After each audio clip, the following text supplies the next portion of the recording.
milliards de dollars sous gestion et malheureusement pas mobilisés localement. Voilà. La deuxième idée importante que tu as dit tout à l'heure, c'est le rôle de ces MDBs, donc Multilateral Banks. Donc leur rôle est tout à fait, non pas d'aller sur des projets peu risqués, mais au contraire de risquer. Tu vas parler du temps, la capacité à gérer les choses rapidement, hein, et la capacité bien sûr à mitiguer le risque. C'est bien ça. Moi je vais revenir ici à Christian Yoka qui représente l'Agence française de développement. Christian, j'aimerais que tu réagisses à ce que Alain vient de préciser, des choses très importantes. Lui parle du côté Africa 50. Comment toi, en tant que banque de développement qui investit, je crois, la majorité de ses actifs sur le continent africain, comment tu réagis à ça? Et puis peut-être également parler des activités de l'AFD sur la partie financial system. Merci beaucoup. Oui, je vais commencer par dire combien de fois l'AFD se réjouit d'être partenaire de cet événement. Et la seconde chose, j'aimerais excuser Rémi Liu, le directeur général du Vietnam, qui est appelé à accompagner le président de son déplacement au Kazakhstan. En réaction, oui, Alain parle d'or.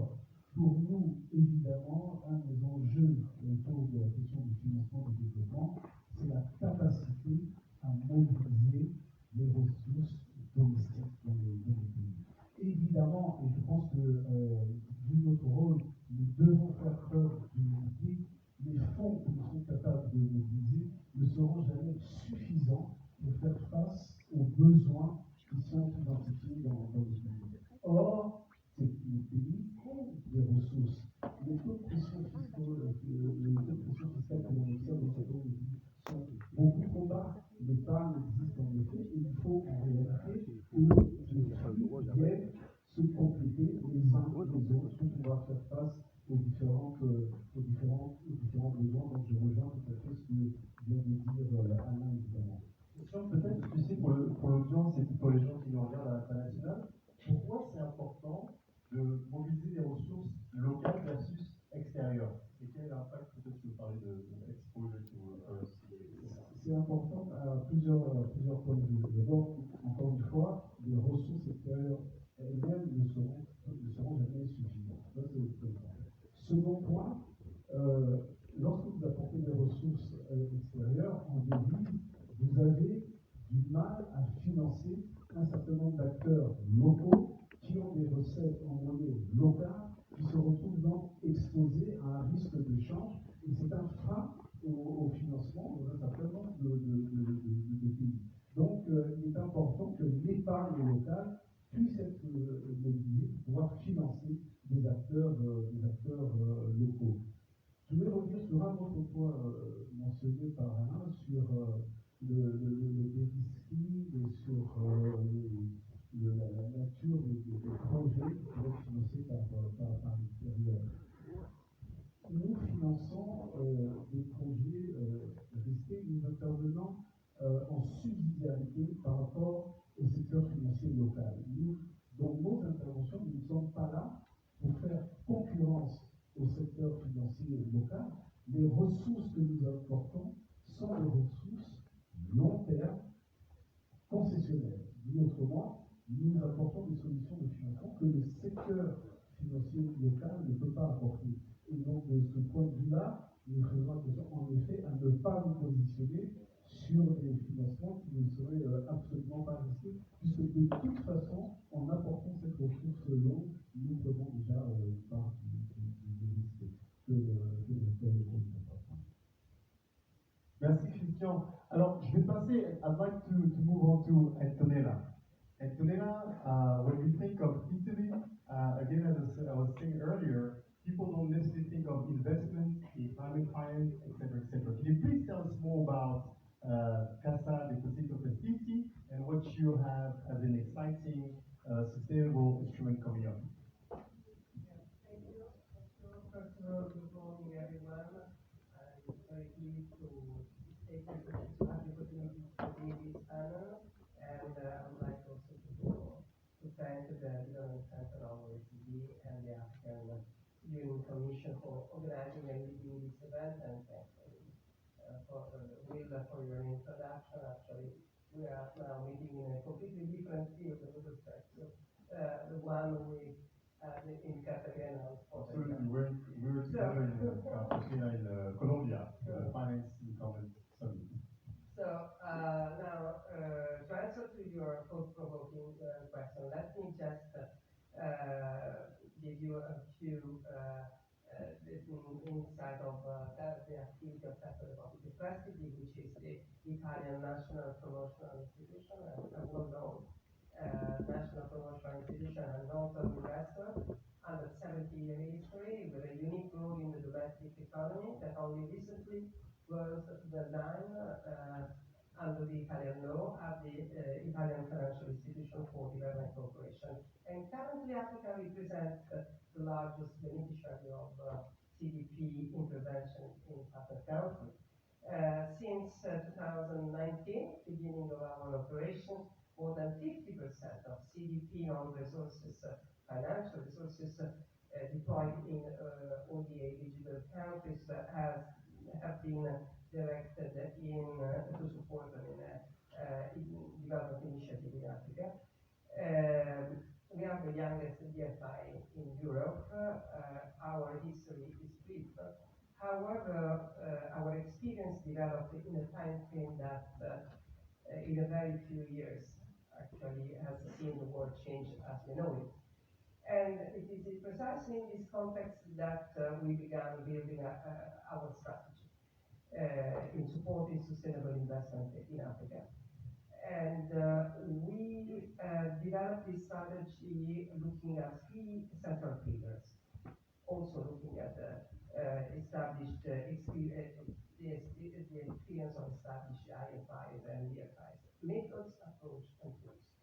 So our methods is building partnership with institutions that share our target, our business model, institutions that have the same DNA. In other words, public development banks are among our main partners to better coordinate, to share pipeline, share risk, but also in order to leverage on complementary strategies and competencies.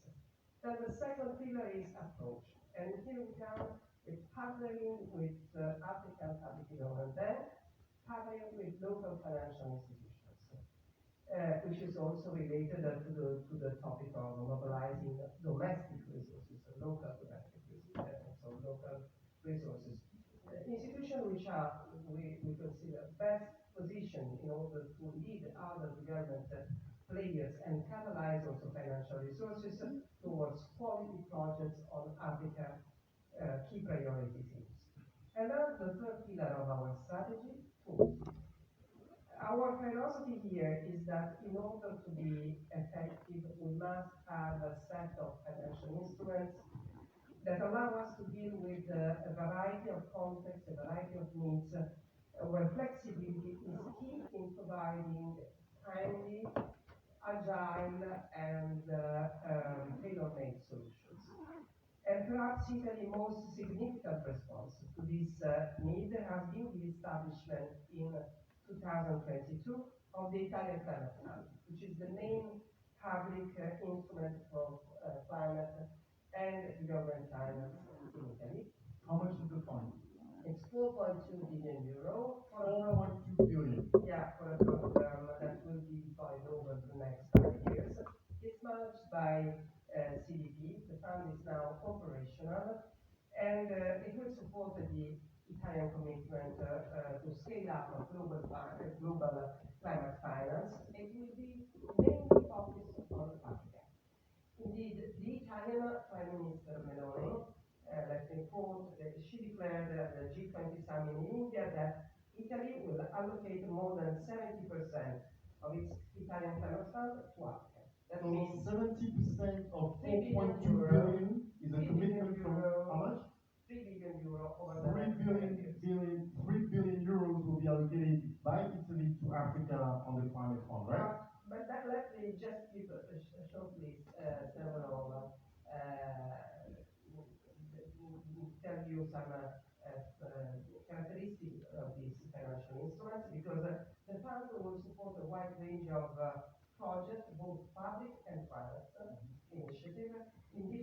areas and sectors, and really includes both mitigation and adaptation initiatives. Then the fund will be deployed also across a wide range of financial products and financial instruments, so loan, equity, and guarantees. The idea of de-risking, of course, in order to mobilize also private capital. Part of this endowment, 5% of this endowment, can be used in the form of grants for technical assistance, capacity building, project preparation.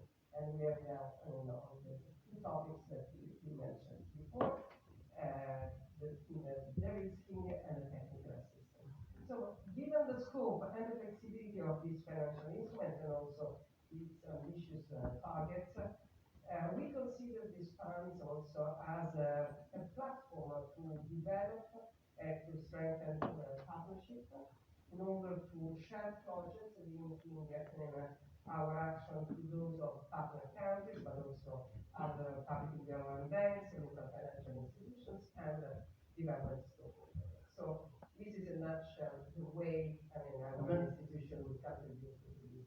And that's fantastic. So what I retain here is $3 billion commitment from Italy to Africa on the climate change, and it's a mix of multiple instruments, including grants and technical assistance. I want to move on to Minister Fadaici. Thank you so much for joining us from Mauritius. I didn't know you guys were shareholders of Alain Viste Africa 50, so that's great. You're going to be talking to your ministry.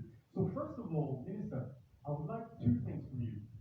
Number one is to react to this conversation we're having with Alain and Christian in terms of rethinking the financial system to make it more equitable for Africa. What's your reaction to that? Merci pour cette opportunité de parler un petit peu de finances et aussi de finances pour notre continent. Je tiens à remercier le CDE pour l'invitation. Je remercie pour cette question. Pour moi, c'est l'élément clé. Nous sommes sur un continent en plein essor. La population va atteindre les 2 milliards d'ici 2050.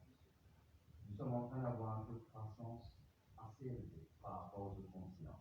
Le potentiel de croissance économique pour le continent est très élevé. Nous avons toutes les ressources. Que ce soit les ressources humaines ou les ressources physiques, matérielles pour se développer. Et pourtant, nous avons reçu que 2% du total des investissements pour les projets verts, les projets durables. 2% d'investissement atterrissent en Afrique pour les projets durables. Et deuxième statistique peut-être pour le public, les FDI, donc les investissements étrangers, IDE, je crois en français, pardonnez-moi, sont passés de 12% à 6%. Alors, pardonnez-moi, je peux laisser continuer. C'est parfait. En tant qu'économiste, c'est tout le temps important de s'appuyer sur les chiffres. Qu'est-ce que cela veut dire? Malgré toutes ces informations qui circulent, nous ne sommes plus dans un monde où il n'y a pas d'information. Malgré l'opportunité qu'il y a d'investir en Afrique, il n'y a pas cet élan. Nous avons beaucoup d'institutions publiques internationales qui parlent, qui organisent des forums. Regardons ici avec le CDE, nous avons eu à Marrakech avec le FMI et la Banque mondiale. Nous parlons tous de l'importance d'investir en Afrique. Parce que c'est, je dis bien, peut-être, on ne va pas nécessairement précis, c'est le tout de l'Afrique. Et pourtant, ça n'arrive pas. Je pense que s'il faut construire cette confiance. Pour construire cette confiance, nous devons nous aussi faire notre introspection. Regarder ce qu'on ne fait pas bien, quels sont les problèmes qu'on a sur le continent et essayer de les adresser. Première chose, on ne peut pas parler du continent africain. Il nous faut voir les pays. Chaque pays a ses propres caractéristiques et ses propres avantages et désavantages. Deuxièmement, si on veut parler du continent africain, de tout le temps avoir ce discours positif et d'essayer de limiter un peu les problèmes qu'on peut avoir. Je parle de deux problèmes qui, pour moi, les néfastes pour attirer les investisseurs étrangers, la stabilité.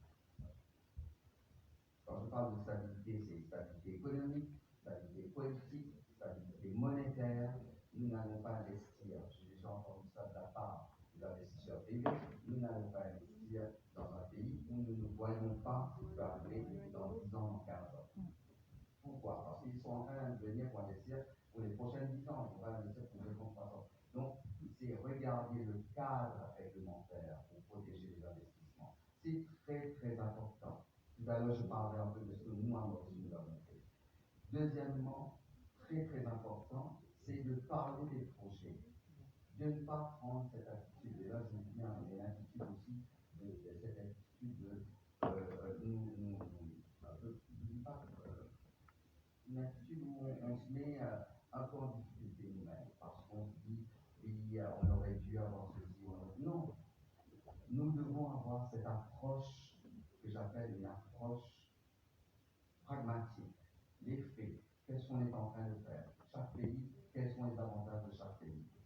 L'Union africaine, quels sont les avantages avec l'Union africaine? On est en train de voir dans les années à venir, ça va se construire là-dessus, avec l'accord de libre-échange au niveau de l'Union africaine. Est-ce que, monsieur le ministre, on peut parler de recherche davantage de l'excellence africaine? Est-ce que c'est un peu ça que vous essayez de dire? Ce que je suis en train de dire, regardons nos capacités, essayons de travailler sur nous-mêmes en premier pour après demander de l'aide de l'étranger, demander de l'aide des autres pour venir nous aider. Parce que à chaque fois on est en train de faire ça, le message qui parle n'est pas nécessairement ce que les investisseurs ont envie d'entendre. Eux, ils ont envie d'entendre quels vont être les retours, quels vont être les prochains projets, qu'est-ce que vous allez faire pour vous rendre plus attrayant, plus attractif, plus compétitif.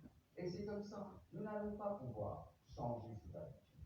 On a beau, j'ai participé sur beaucoup de forums, on parle tout le temps de ça, on a beau vouloir pousser dans ce sens en disant oui, mais l'Afrique ne mérite mieux. Je dis bien, on a été heurté par le Covid, nous n'avons rien demandé.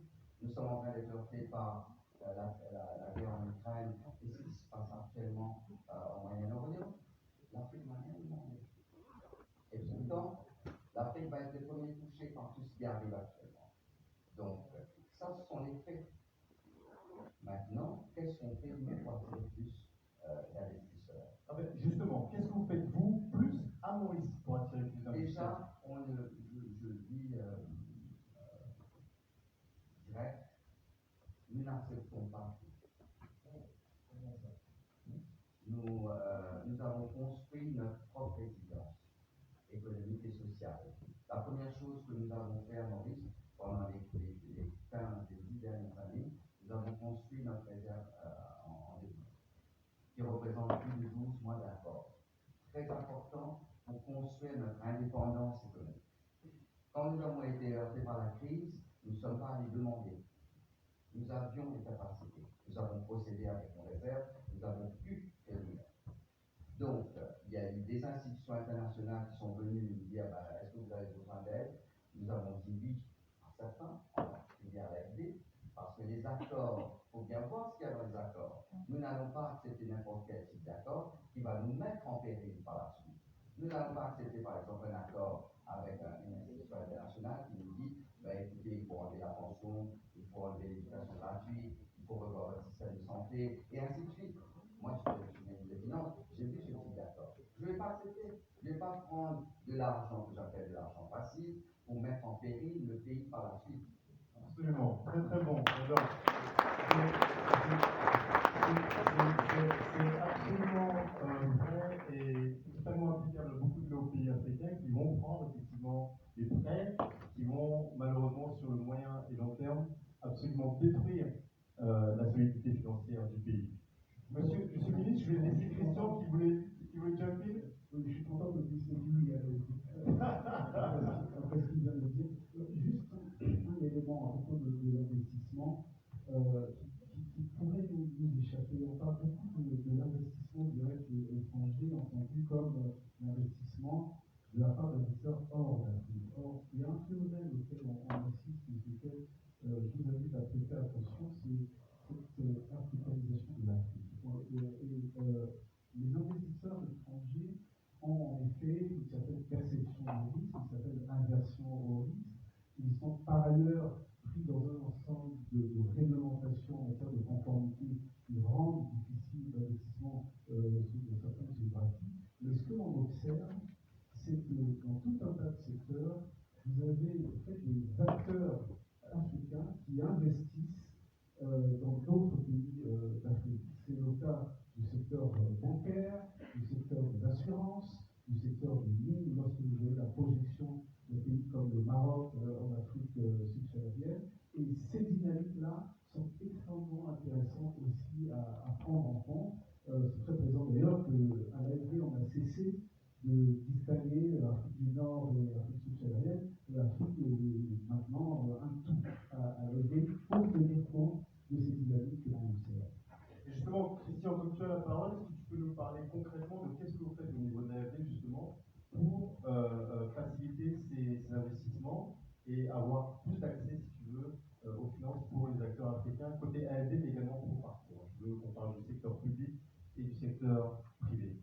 Alors, du côté de l'AFD, en effet, on intervient en groupe. On a un groupe avec le parcours pour tout ce qui est appui au secteur privé et l'AFD pour l'appui au secteur public. Et s'agissant du secteur public notamment, nous avons une conviction, c'est que les banques publiques, les institutions financières publiques ont un rôle clé à jouer, un rôle catalyseur de l'investissement, et nous appuyons sur ces acteurs-là à trois niveaux.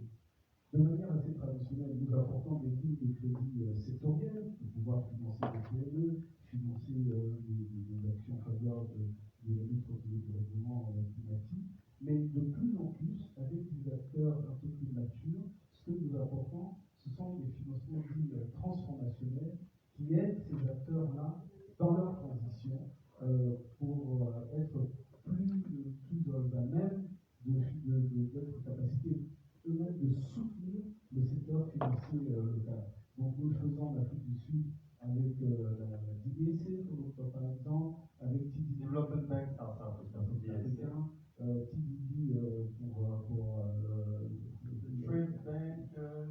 Trade Development Bank, pour l'Afrique de l'Est, la BEAD en Afrique de l'Ouest, Banque Ouest Africaine de Développement. Voilà. Et vous aurez noté que là, je n'ai cité que des banques régionales, mais nous faisons également au niveau national. Par exemple, au Rwanda, nous travaillons avec la Banque rwandaise de développement, où nous accompagnons à travers ces lignes de financement. Avec pour nous trois axes importants: faciliter l'accès au crédit, qui est essentiel pour soutenir l'activité économique, accompagner la transition de ces acteurs, et enfin, et c'est un élément important, consolider le système financier. Et consolider le système financier, c'est clé pour sa stabilité, et donc nous travaillons aussi avec les régulateurs. Et là, nous faisons intervenir la troisième entité du groupe, qui est Expertise France, qui apporte un appui aux régulateurs, aux banques centrales, pour pouvoir s'assurer que le système financier international reste solide. Excellent. Alors, vous savez, moi, je viens directement du basket. Hein, et au basketball, on a deux principes de base pour gagner le match. Ok? Le premier principe de base, c'est space, c'est l'espace. Il faut que les acteurs du jeu soient espacés. La deuxième chose qu'on fait au basket, c'est le pace, donc le rythme. D'accord? Donc space and pace. Et ma théorie, humblement, c'est de dire que dans le monde des investissements, dans le monde des banques de développement, il nous faut plus de pace and de space. Donc plus de space pour le pace pour rapidement, comme la dit, actionner les projets. Donc Aliel, justement, je reviens vers toi. Tu peux nous parler un petit peu de comment demain un système financier plus inclusif, à quoi ça ressemble et comment on l'applique dans le cadre de Africa. Merci, Will.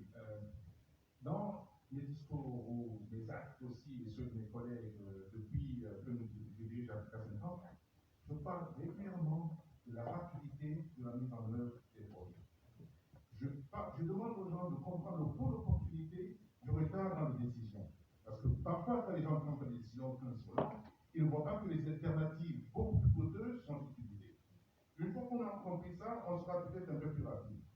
Je dis souvent, et c'est le champ d'Africa 50, if it's good enough, do it. Aujourd'hui, on a un sens de l'urgence qui n'est pas pris en compte par beaucoup de gens.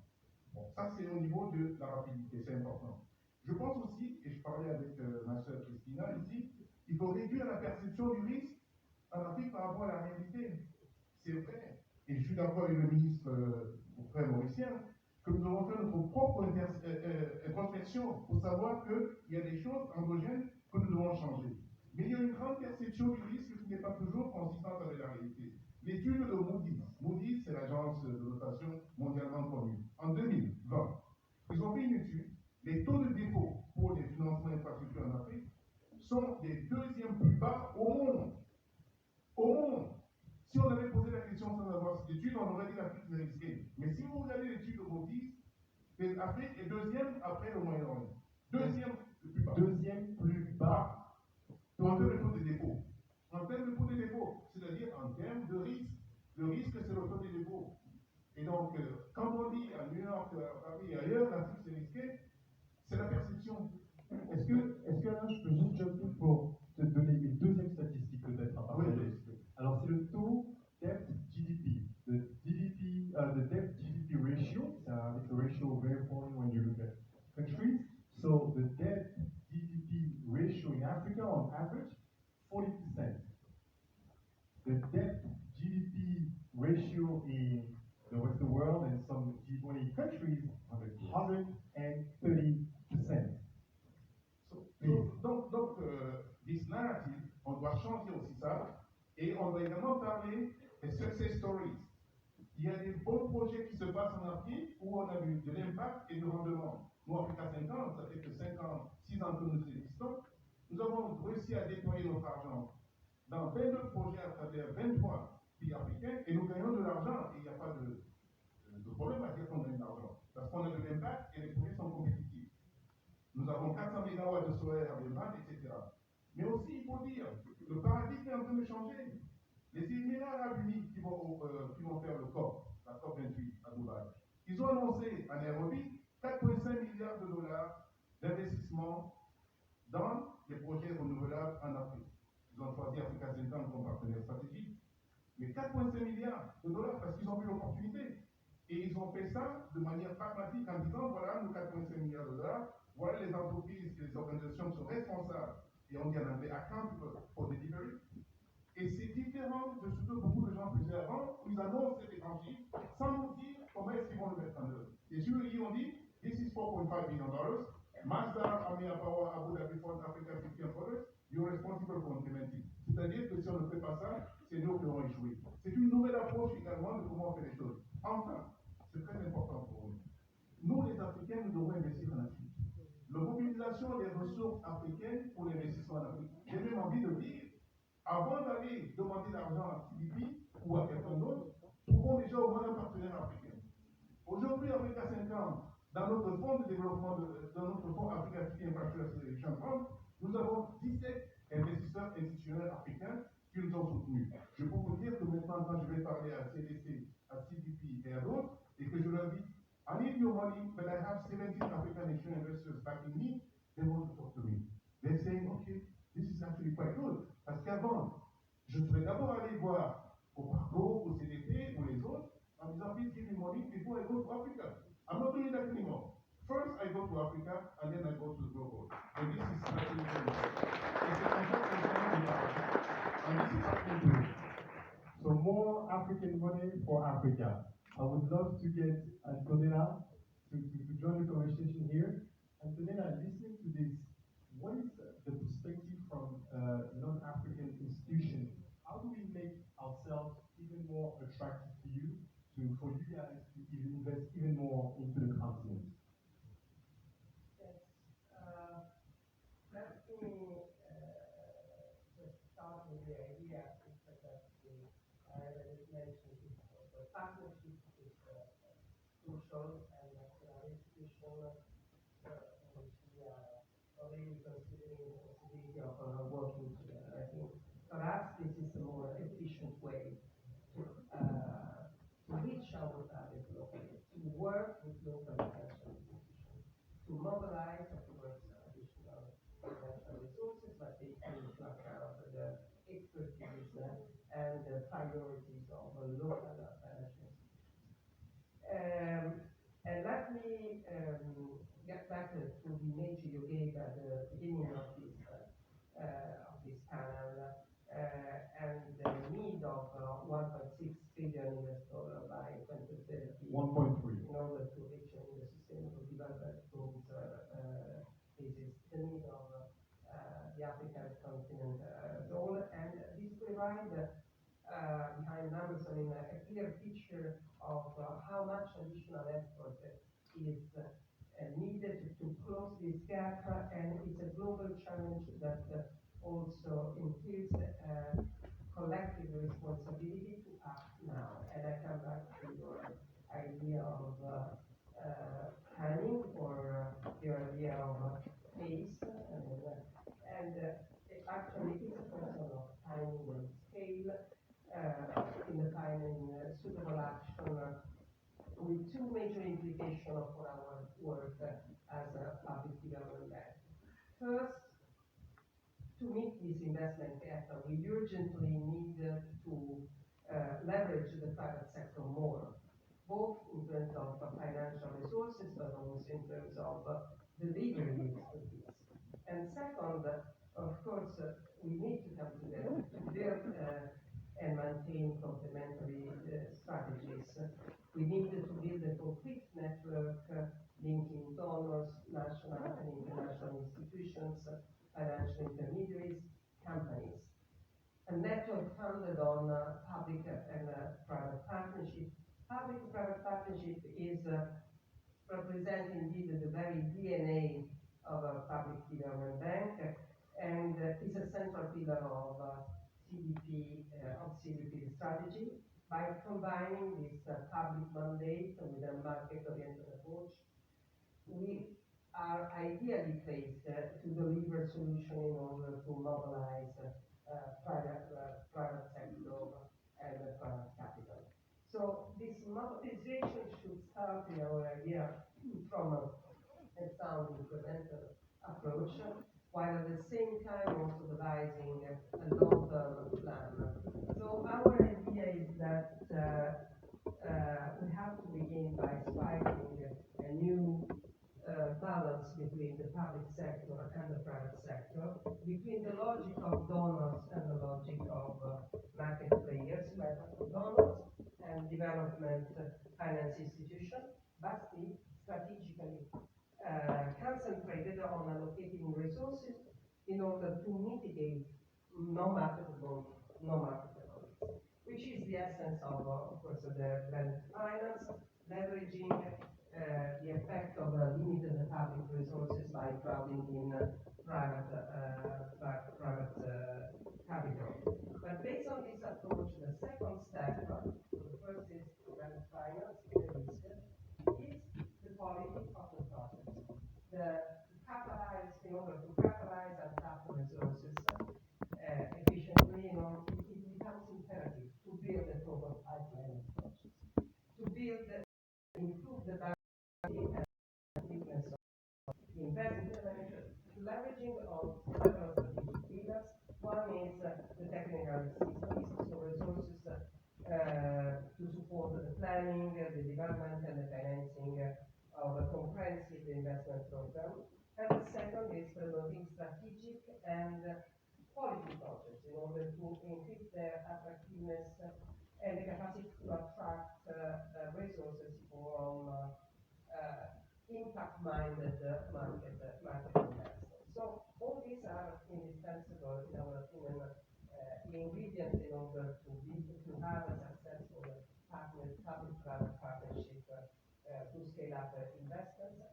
CDP is strongly committed to this approach, and also the design of the financial instrument, our new outfit, this Italian Credit Fund, is designed with this idea. We are very much on the position of acting, we would like to act as a bridge between the public interest and the market risk appetite, as a vehicle to optimize the various financial positions in order to strike the right balance between the public intervention and the market conditions. Thank you, Antonella. And I absolutely agree with your last point. Totally agree. Thank you very much. We need indeed more bankable projects. That is one of the recommendations from the MDB reports. We need more scalable projects. We need more bankable projects because, yes, first and foremost, we need to raise funds, but at the end of the day, we need to generate revenue. So talking of which, a great example in Mauritius, Mr. Minister Panayeshi, vous avez commencé tout à l'heure à parler d'introspection, je trouve que c'est magnifique d'ailleurs de pouvoir se dire les vérités sur le continent, qu'est-ce qu'on peut faire de mieux. Alors, la thématique de ce panel, c'est transformer le système financier pour générer davantage d'investissements en Afrique. Demain, on arrive à transformer ce système, à quoi il ressemble et quel est l'impact concrètement sur le terrain. L'impact direct, c'est améliorer la vie des donner plus d'envie, plus de visibilité, plus de réussite à notre nation. Pas qu'on se retrouve avec beaucoup d'Africains qui se réveillent le matin et qui se disent j'aimerais peut-être plus. J'ai parlé tout à l'heure, nous sommes un continent très actif. Nous avons une population active qui va atteindre les 2 milliards en 2050 et nous savons très bien qu'autour, parce que tous les autres continents vont être en déficit. Il ne faut pas que nous préparons cette population pour qu'elle aille travailler ailleurs. La première chose, il faut faire en sorte de donner de l'espoir à tous ces jeunes que l'avenir est précieux. Et pour cela, nous, je prends un petit peu le cas de Maurice. Nous aussi, nous avons eu ce problème suite à l'indépendance. Et jusqu'à présent, le fait qu'on est un pays très ouvert, vous avez beaucoup de jeunes qui partent vers leurs études et qui ne reviennent pas. Okay. Et nous devons essayer de les attirer. Nous venons avec des politiques. Par exemple, ceux qui ont passé beaucoup d'années à l'extérieur, quand ils viennent à Maurice, ils ne payent pas de taxes pendant une période de 5 à 10 ans. Ils faisons ça pour les attirer à Maurice. C'est quelque chose qui marche parce que nous sommes en train d'attirer les cadres aussi. Je vais faire un tas pour aider les souverains à répondre. Deuxième, c'est développer le pays, le développement humain. Nous sommes ici dans le cadre du Development Center de l'OCDE. À Maurice, quand on a eu l'indépendance en 1968, un des plus grands prix Nobel, James Mead, Nobel d'économie, avait dit ce pays va vers la faillite. La famine et la faillite. Parce qu'ils n'ont rien. Nous, c'est vrai. À l'époque, il y avait de la population, l'intelligence et la ressource humaine. Donc, le premier gouvernement, et je le dis bien, malgré le fait que je ne fais pas partie je ne fais pas partie de ce parti politique, qui était le premier gouvernement à Maurice, ils ont mis beaucoup d'accent sur le développement humain, l'accès à l'éducation, très tôt, qui a permis le développement du Cameroun et en particulier des femmes à Maurice, qui fait par la suite ça accompagner un développement économique. C'est l'essor. Et aussi le travail avec les autres pays, le signature des accords. Nous sommes un pays qui a signé beaucoup d'accords et nous avons des accords bilatéraux qui nous permettent d'accéder hors taxe à plus de 5 milliards de consommateurs. Nous avons un accord de libre-échange avec la Chine, avec l'Inde, on a avec l'Union européenne, nous travaillons avec la voie sur les États-Unis. Nous sommes en train de travailler avec le continent, avec soit les accords régionaux SADC pour ça, mais aussi au niveau de l'Union africaine. Nous poussons dans cette direction parce que nous voulons donner l'opportunité aux Mauriciens de s'épanouir. Nous voulons, dans ce sens, nous donnons deux accès. L'accès libre à la santé, l'accès libre et gratuit à l'éducation. C'est très important pour nous. Par exemple, pour l'éducation, nous sommes un des seuls pays où l'éducation est gratuite du pré-primaire jusqu'au tertiaire. C'est public et c'est gratuit. Nous devons continuer dedans. L'accès à la santé, c'est pareil.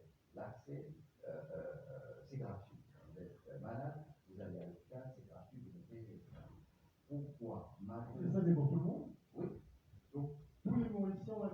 bien la santé. Et tout, jusqu'à un certain moment, même les touristes qui venaient à Maurice. Mais, Alors, monsieur le ministre, juste un petit point pour le contexte. 3 éléments que vous venez de mentionner, santé, éducation, qualité de vie, 3 éléments essentiels à l'IDH, l'indice de développement humain, qui est un facteur absolument déterminant pour évaluer la qualité de vie dans des pays. La première fois, pour la première fois l'année dernière, l'IDH, comme je l'ai dit, est composé de ces 3 éléments-là, mais il y a un élément important qui est l'espérance de vie. Donc pour la première fois sur le continent africain, l'IDH est tombé, puisqu'on a perdu 1,4 années, 1,4 années d'expérience de vie sur le continent africain. Donc il est absolument, nos conversations aujourd'hui sont absolument essentielles pour construire un avenir meilleur. Pour moi, ce qui est important, c'est par rapport à la suite maintenant, c'est de ne pas faire arbitrage en développement durable, l'investissement dans le projet durable, et l'investissement public dans le développement. Et ça, en tant que décideur public, j'ai un peu peur de ça. Nous ne devons pas faire l'arbitrage, nous devons faire en même temps. Comme on est dans le pays de Macron, donc on va dire ici, on doit le faire en même temps, travailler en même temps sur ces 2 projets. Quels sont les 2 projets de vous? Le développement humain et le développement durable lié au climat. Donc là-dedans, mettre toute notre énergie. Travaillons sur les infrastructures, travaillons sur les institutions publiques qui vont accompagner les gens dans les projets. Travaillons sur nos rankings. En particulier, je parle tout le temps de ce ranking, c'est le Ease of Doing Business. Malheureusement, ils ne le font plus. Ils vont sortir avec un autre ranking. Nous, à Maurice, nous sommes 13e. Partout où je vais, c'est ce que je dis encore. Je dis, venez à Maurice, venez investir. Il y a énormément de projets. Vous avez des institutions, mais surtout, vous avez un climat des affaires qui est au top quand nous sommes 13e. Et ça attire. C'est au niveau du continent, nous devons continuer dans ce travail. Les investisseurs privés aiment bien avoir des institutions fiables. Ils regardent avec qui ils vont travailler. Pas que le gouvernement, parce qu'un gouvernement, ça vient et ça part. Tandis que les institutions restent. Et ce sont ces institutions que nous devons travailler à mettre en place. Que ce soit la qualité du service public, des fonctionnaires et aussi des différentes institutions. Nous, et là je reparle de Maurice, nous avons mis en place l'économie de développement. Qu'est-ce que c'est que cette institution? Cette institution regarde tous les investissements, locaux ou étrangers. Il accompagne les investisseurs dans tous les projets, que ce soit un projet privé ou un projet public. Et regarde aussi du côté de l'export. Comment améliorer l'export, le potentiel d'export de Maurice. Et c'est primordial pour le développement économique de Maurice. Absolument. Merci, monsieur le ministre. Tout ça pour, à nouveau, comme on dit, c'est ce que vous avez commencé à dire, générer de la confiance. La confiance, je dis simplement un mot là-dessus, la confiance qui fait que nous, à Maurice, on fait opportunité. Gravement pendant le Covid, une convention de 15%. En 2022, nous avons une croissance de 8,9%. 8,9%. Et en 2023, nous allons avoir une croissance de 7%. Waouh!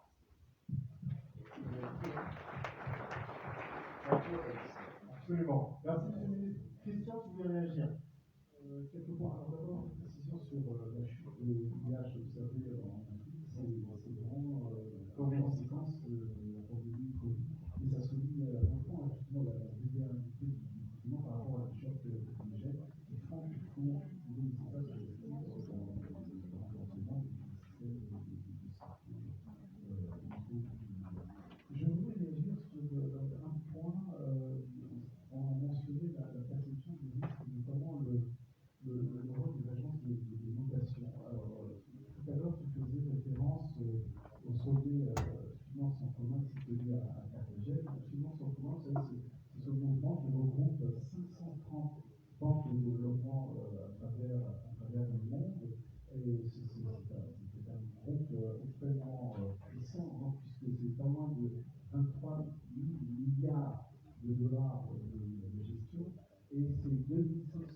milliards d'investissements annuels, ce qui représente à peu près 10% de l'investissement mondial. Donc c'est un groupe extrêmement puissant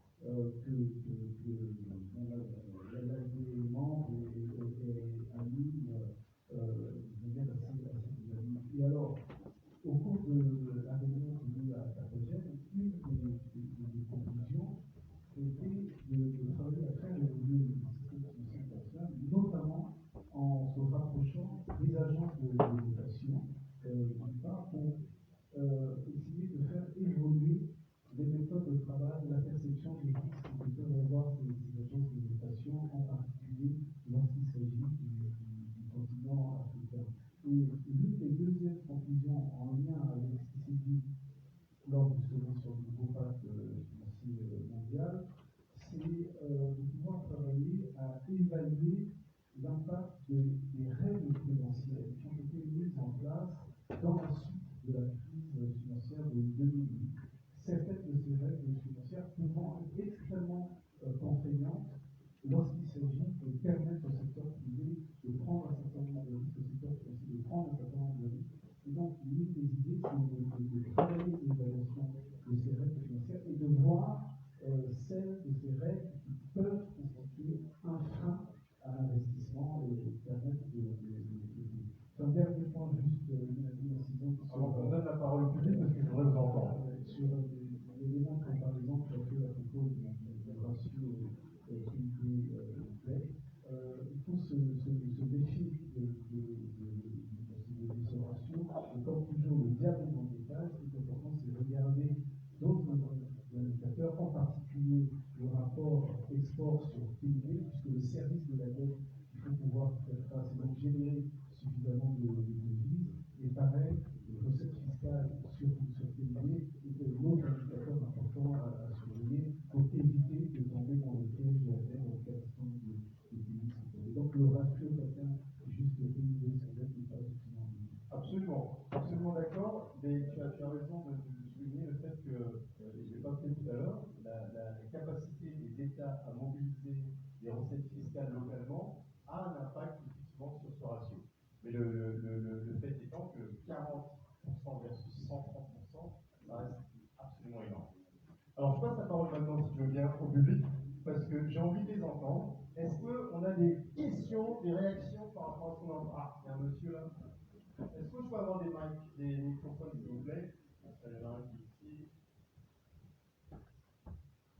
Pendant que les demoiselles m'amènent un micro, monsieur, si vous voulez bien vous lever et vous présenter pour qu'on sache qui vous êtes.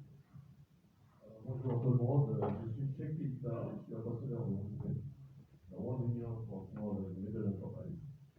Je suis très heureux d'être ici et je retrouve des amis que je retrouve toujours dans cette conférence-là. On vient à cette conférence, bravo l'OCDE pour le Forum économique international sur l'Afrique. Ça fait des années que je viens dans cette conférence, mais ce que je retrouve toujours, c'est le problème de cette histoire de des projets à l'Afrique. Alors, qui va de ce problème? Parce que le Vous avez dit pour les bancaires, ça revient tout le temps. ouais. Monsieur, on va utiliser l'intervention à 1 minute. Très bien, pardon. Je veux votre question parce qu'il faut qu'on finisse avec ça. Et vous, les banquiers et les États, il faut qu'on trouve une solution pour cela. Deuxième question, s'il vous plaît. Nous étions au premier part, on a dit que les institutions financières sont dépassées. Mais qui va appuyer le bouton pour changer? Alors, il faut quand même qu'on ne le fasse pas, parce que nous devons avancer sur un autre système qui est tout à fait équitable pour l'Afrique, pour que l'Afrique puisse prendre la route de l'émergence. Merci monsieur. Une question complètement passionnée. J'ai senti beaucoup d'engouement dans votre question. Je ne sais pas s'il y a quelqu'un qui a envie de le prendre là. Alain, vas-y. À la première question, la deuxième, c'est pour d'autres personnes. Je suis un ancien du groupe Banque mondiale, je ne vais pas trop parler publiquement de ce qu'il faut changer. Chacun des idées n'est pas public. Sur la première question, d'avoir un pipeline de projets bancaires suffisant, c'est au cœur, à mon avis, de la résolution du problème, je dirais, de l'infrastructure à l'emploi. Et pas seulement en Afrique, dans les autres pays émergents, au même niveau de développement du France. Le problème qui se passe, c'est qu'il y a très peu de ressources qui sont véritablement allouées au développement et à la préparation de projets. Tout le monde attend que les projets soient bancables, soient préparés pour venir les financer. Je peux vous dire que lorsque nous avons un projet qui a été bien préparé et bien bancable, les gens se battent pour le financer, y compris les sociétés, les banquiers, les bailleurs de développement. Africa 50 aujourd'hui, en Afrique, depuis par les Africains, nous avons un peu moins de 100 millions de dollars pour se focaliser sur la préparation de développement de projet. C'est rien du tout par rapport aux besoins. Pourtant, nous sommes le plus gros fonds de développement de projets sur l'Afrique. C'est pour ça qu'avec l'Alliance for Green Infrastructure in Africa, nous allons multiplier par 400 millions de dollars l'argent et les ressources qui seront allouées au développement et à la préparation de projets. Le monde financier est en train de se rendre compte que we need to focus on project preparation and project development. It's not one thing that we need to do, but it's extremely important. Development institutions have to focus on building that pipeline and then risk mitigation. The rest is easier. Once you have the project which are bankable, people will fund. That's why I came to CDP and we requested funding for Alliance of Green Infrastructure in Africa. You guys are open, you're thinking about it. Hopefully at conference 8, you can come up and then also announce your commitment. So, very important, we have to continue to work on that. Pour la réforme des études, je ne sais pas. Le ministre, j'ai des idées, mais c'est un peu délicat. Monsieur le ministre. Je vais répondre.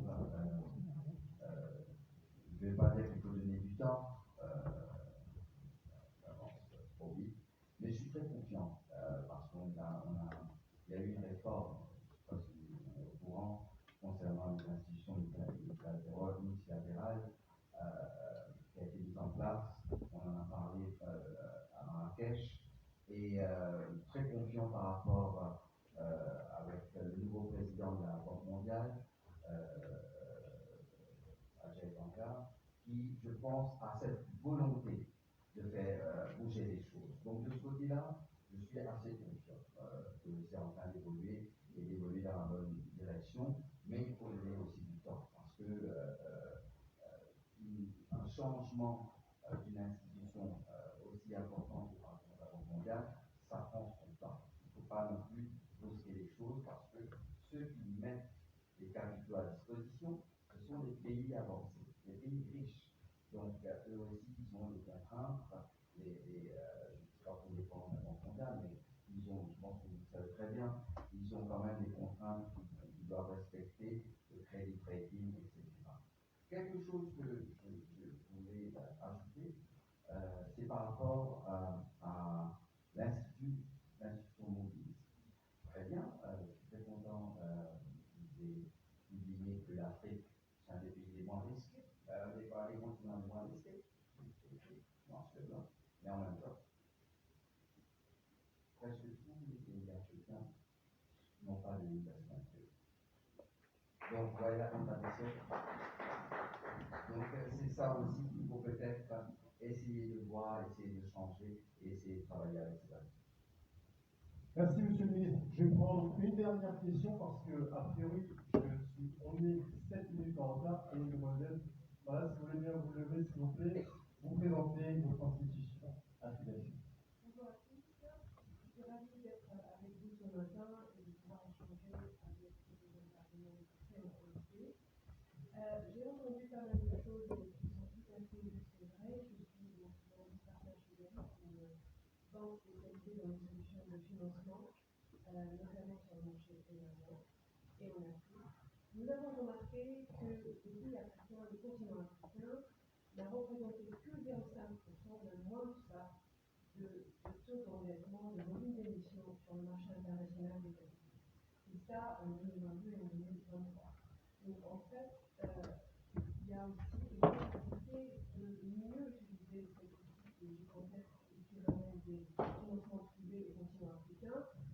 Et là, je m'adresse, c'est très bien parce que j'ai des détails devant moi, et également Monsieur le ministre des Finances, il y a une possibilité à mon sens, et j'aimerais savoir comment on pourrait aller plus loin dans le rehaussement de ces risques, qui pourrait aider à capter plus facilement le marché international des capitaux, que ce soit par l'État ou bond souverain ou un project bond qui va être garanti par des institutions de taille, de bonne qualité, de notation triple A, et qui permettrait de baisser le coût au pays africain, le coût d'endettement, parce qu'aujourd'hui, on se rend compte que le marché est fermé aux souverains. Merci beaucoup. Merci. Qui prend la première question? Question? Oui, donc, comme le ministre en effet en matière de réforme de ce secteur, il faut compter avec le temps de sauver le tarif de la principale il y a 6 enfants. Marrakech a envoyé tout de suite et on voit, alors il faut lentement, mais quand même, le FMI qui envisage de payer une troisième chaîne africaine au bord, donc petit à petit les choses vont évoluer. Et puis comme par ailleurs, je ne sais pas, les BRICS aussi, ça peut être sur le rehaussement de crédit, tout à fait. Alors, les marchés financiers ont été ouverts à un moment donné à tout l'ensemble des pays qui ont eu recours. Et malheureusement, avec la crise de Covid et la crise du Covid, on a vu que ce marché s'est vraiment refermé assez efficacement. Quand on pense à un pays comme le Ghana, je rappelle que le créneau du Ghana, c'était Ghana Beyond Aid. Et le Ghana était un point d'honneur à s'adresser qu'au marché financier international. Aujourd'hui, avec le retournement des situations, les taux d'intérêt qui se sont envolés, le pays s'est retrouvé complètement bloqué. Donc, je pense que ça reprendra un peu de temps avant que les États puissent repartir. Je crois que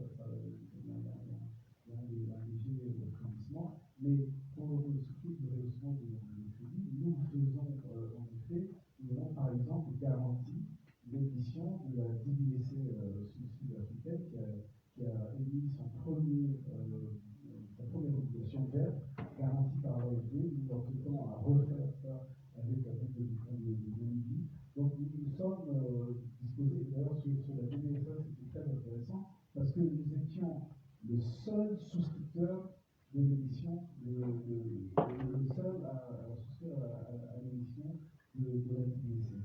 Seul argument. Et alors, on a eu quelques reproches parce que les gens nous disent, enfin, ce n'est pas sérieux, parce que finalement, ce n'est pas un vrai marché. Et bien, ça a donné un signal au marché que la deuxième édition, nous n'avons même pas eu besoin de souscrire, le marché a suivi. Donc, je pense que c'est notre rôle d'être comme ça en pionnier. Et donc, oui, rehausser du crédit, oui, on sent que c'est notre rôle. Pour ce qui est des États, je pense que c'est un peu plus délicat, parce qu'après, on se retrouve de l'autre côté en fait de Paris, donc nous pouvons arriver dans cette introduction. Vas-y. Rapidement sur ce point-là, c'est un instrument intéressant qu'il faut regarder, mais c'est également par rapport avec ce qu'a dit le ministre des Finances de Maurice. C'est-à-dire que quand les pays ont un ou deux notches en dessous de l'investment grade, le rehaussement du crédit est assez efficient. On peut mettre un peu de garantie partielle, les amener investment grade, ils peuvent émettre facilement. Mais maintenant que Moody's et S&P montrent les pays africains la plupart très bas, il faut beaucoup de rehaussement et ça devient un petit peu non efficient pour pouvoir arriver aujourd'hui à l'investment grade où le marché est ouvert, parce que le marché est un peu fermé pour les spéculatifs. Donc c'est un petit peu ça. On espère que s'il y a cette réforme et que les agences de notation regardent un petit peu le risque réel par rapport au risque perçu et nous donnent des notations quand même un peu raisonnables, ça va nous permettre d'avoir un peu plus facilement le versement de crédit. Mais ça, c'est Inch'Allah, comme on dit dans les... Inch'Allah, absolument. Bon, un grand tonnerre d'applaudissements pour le panel. Donc c'était très fort aujourd'hui. C'était le panel numéro 1, transformer le système financier pour avoir une Afrique plus inclusive. Je vous remercie d'avoir participé, Christian Yoka, Monsieur le Ministre, Antonella et Alain Bobissek. Merci beaucoup d'être venu aujourd'hui. Merci. Merci. Alors, merci, oui. Oh, ok, tu es là. Je viens apporter des bonnes nouvelles. Ah, moi j'avais des nouvelles différentes qui étaient un peu meilleures. On a 10 minutes de pause café qu'on a réussi à sauvegarder. Je pense qu'elles seront bien utiles. We now have a coffee and biological break. Alors, Pardon, 10 minutes de pause café, mais alors revenez rapidement parce qu'après la pause café, il y a 2 panels extraordinaires avec des gens exceptionnels. Et en plus de ça, vous allez avoir l'occasion de gagner des petits cadeaux. C'est tout ce que je peux vous dire. Dans 10 minutes, on se voit.